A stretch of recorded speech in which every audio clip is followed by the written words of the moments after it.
কলার খোসাটা ছাড়িয়ে সরাসরি আমি মিক্সিং জারের মধ্যে নিয়ে নিচ্ছি। এবার এই কলার মধ্যে আমি দিয়ে দেবো হাফ কাপ পরিমাণে দুধ। এর মধ্যে কলার পেস্ট আমি দিয়ে দেব।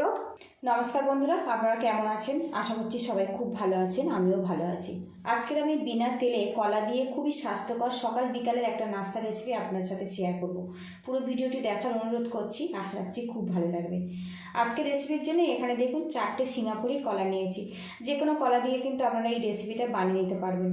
আর যে কলাগুলো খুবই নরম হয়ে যায়, বাড়ির কেউ খেতে চায় না, সেই কলা দিয়েও কিন্তু এই রেসিপিটা আপনারা খুব সহজে বানিয়ে ফেলতে পারবেন। অনেক বাচ্চারা কলা খেতে চায় না, কিংবা 1 থেকে 2 বার খাওয়ার পরে কলা আর খেতে চায় না। কলা খাওয়া কিন্তু আমাদের স্বাস্থ্যের জন্য ভীষণ ভালো, বিশেষ করে ছোট বাচ্চাদের। আমরা যারা মারা আছি বিভিন্ন রকম প্রচেষ্টা চালাই কীভাবে কলা খাওয়ানো যায়।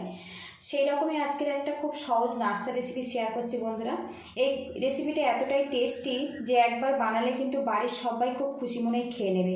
অনেক কলা আমরা অনেক সময় ফেলে দিই, নষ্ট হয়ে যায়। খুব ঝটপট কিন্তু এই রেসিপিটা বানিয়ে দেখতে পারেন। যদি বাড়িতে বানান অবশ্যই কিন্তু কমেন্ট বক্সে জানাবেন।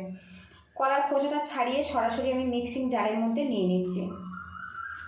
আর বন্ধুরা, কলার অনেক রকম রেসিপি তো আপনারা বানিয়েছেন। আজকে যে রেসিপিটা শেয়ার করছি একেবারে নতুন, হয়তো অনেকেরই অজানা হবে। 4টে কলা আমি মিক্সিং জারের মধ্যে ছোট ছোট করে টুকরো করে নিয়ে ভরে নিয়েছি।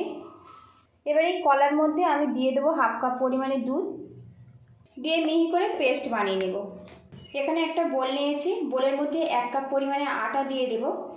আটা অনেক বেশি স্বাস্থ্যকর, তাই আমি আটা ব্যবহার করছি। আপনারা চাইলে ময়দা, সুজি এগুলো ব্যবহার করতে পারেন।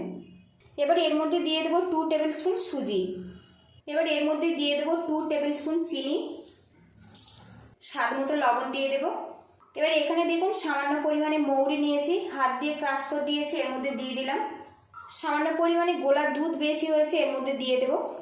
এবার এর মধ্যে জল দিয়ে দেব, দিয়ে মিডিয়াম ঘনত্বে একটা ব্যাটার বানিয়ে নেব।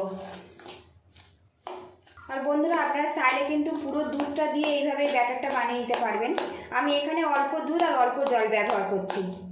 আটা সুজিটা ভালো করে মিশিয়ে নিয়েছি। আর এখন দেখুন বন্ধুরা, এরকম মিডিয়াম ঘনত্বে বানিয়ে নিতে হবে। আর এখানে আমি আটা আমার প্রয়োজন মতো নিয়েছি, আপনারা কম বেশি করে নিতে পারেন। আর একটু ভালো করে ফেটিয়ে নেব। একটা পাত্র দিয়ে ঢেকে রাখবো, এতে আটা সুজিটা কিন্তু বেশ ফুলে যাবে। প্যানটা হালকা করে গরম করে নিয়েছি, এর মধ্যে কলার পেস্ট আমি দিয়ে দেব। অনবরত নাড়াচাড়া করে কলাটা একটু ঘন করে নেব। আর বন্ধুরা, অবশ্যই কিন্তু কলাটা পেস্ট করে আপনারা ব্যবহার করবেন, এতে নাস্তাটা খেতে কিন্তু অনেক বেশি ভালো লাগবে। আর বন্ধুরা, আমি সবসময় চেষ্টা করি ঘরে থাকা উপকরণ দিয়ে একদম নতুন নতুন রেসিপি শেয়ার করার জন্য। প্লিজ বন্ধুরা, লাইক শেয়ার সাবস্ক্রাইব করে আমাকে একটু সাপোর্ট করবেন। আর রেসিপিটা যদি ভালো লাগে আত্মীয় স্বজনের কাছে একটু শেয়ার করে দেওয়ার অনুরোধ করছি। এইভাবে অনবরত নাড়াচাড়া করব, এতে কিন্তু কলার পেস্ট বেশ ঘন হয়ে যাবে। আমরা তো সবাই জানি কলা খুবই মিষ্টি। আর বন্ধুরা, আজকের রেসিপিটা মিষ্টিটা কিন্তু আপনারা প্রয়োজন মতো দেবেন। আর গ্যাসের একটা একদম কমে রেখে এইভাবে নাড়াচাড়া করব। বেশ কিছুক্ষণ নাড়াচাড়া করে নিয়েছি। এবারে এর মধ্যে দিয়ে দেবো 50 গ্রাম পরিমাণে বাতাসা। আজকের রেসিপি আমি বাতাসা দিয়ে বানাচ্ছি, আপনারা চাইলে চিনিও ব্যবহার করতে পারেন, গুড়ও ব্যবহার করতে পারেন, কনডেন্স মিল্কও ব্যবহার করতে পারেন। আমি এখানে বাতাসা ব্যবহার করলাম, এতে গুড়ের মতো একটা ফ্লেভার চলে আসবে আর কালারটাও কিন্তু খুব ভালো আসবে। তবে কলা যেহেতু খুবই মিষ্টি, পরিমাণটা একটু কম রাখলাম। বাতাসা দেওয়ার পরে কিন্তু কলার পেস্ট আরও কিছুটা পাতলা হয়ে যাবে। আরও কিছুক্ষণ নাড়াচাড়া করে ঘন করে নেব। বেশ কিছুক্ষণ নাড়াচাড়া করে নিয়েছি। আর এখন দেখুন কালারটা কি সুন্দরভাবে রেডি হয়েছে। এবার এর মধ্যে 1 চামচ পরিমাণে গুঁড়ো দুধ দিয়ে দেব, ভালো করে মিক্স করে নেব।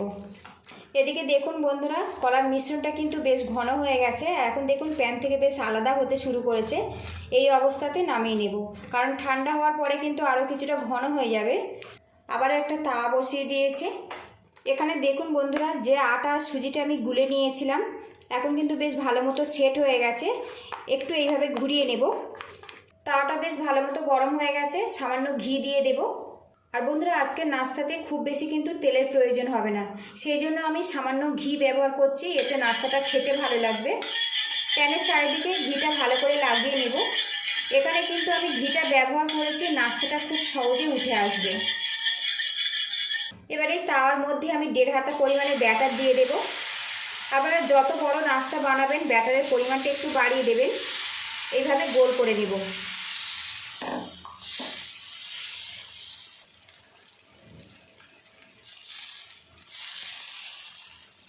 এদিকে দেখুন বন্ধুরা, গোল করে নিয়েছি, কিছুক্ষণ রান্না করে নেব। আর এটা কিন্তু ঢাকা দেওয়ার কোনো প্রয়োজন হবে না, আস্তে আস্তে দেখুন কি সুন্দরভাবে রেডি হয়ে যাচ্ছে। এদিকে দেখুন বন্ধুরা, নাস্তার ওপরে কালারটা কিন্তু বেশ শুকিয়ে গেছে।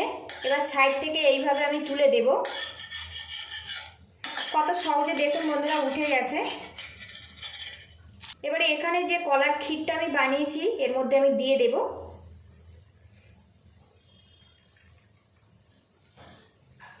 বন্ধুরা, এটা কিন্তু খুবই হেলদি একটা ব্রেকফাস্ট রেসিপি। আপনারা কিন্তু এইভাবে বানিয়ে বাচ্চাদের স্কুল টিফিনেও দিতে পারেন, মর্নিং ব্রেকফাস্টেও পরিবেশন করতে পারেন। এবার এটা আমি ফোল্ড করে দেব। তো দেখুন কত সুন্দর কালার চলে এসছে।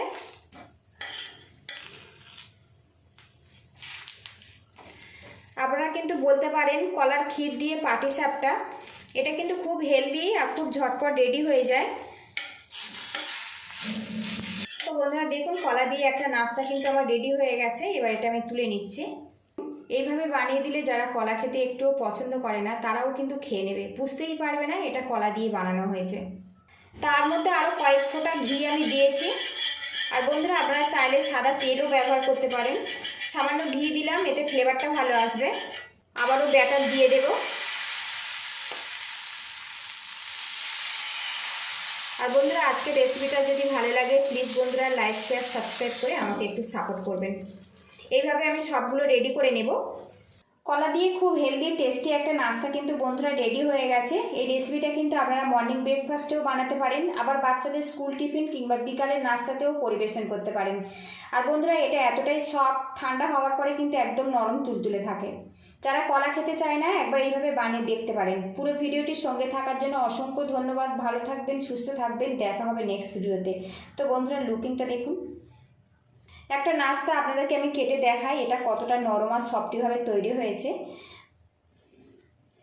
একদম ঘরে থাকা সামান্য উপকরণ দিয়ে রেসিপিটা আপনাদের কাছে খুব সহজভাবে শেয়ার করেছি বন্ধুরা।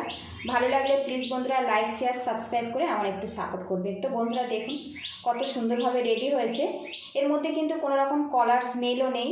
যারা কলা খেতে পছন্দ করেন না একবার কিন্তু এইভাবে বানিয়ে দেখতে পারেন। তো দেখুন কত সুন্দরভাবে রেডি হয়েছে।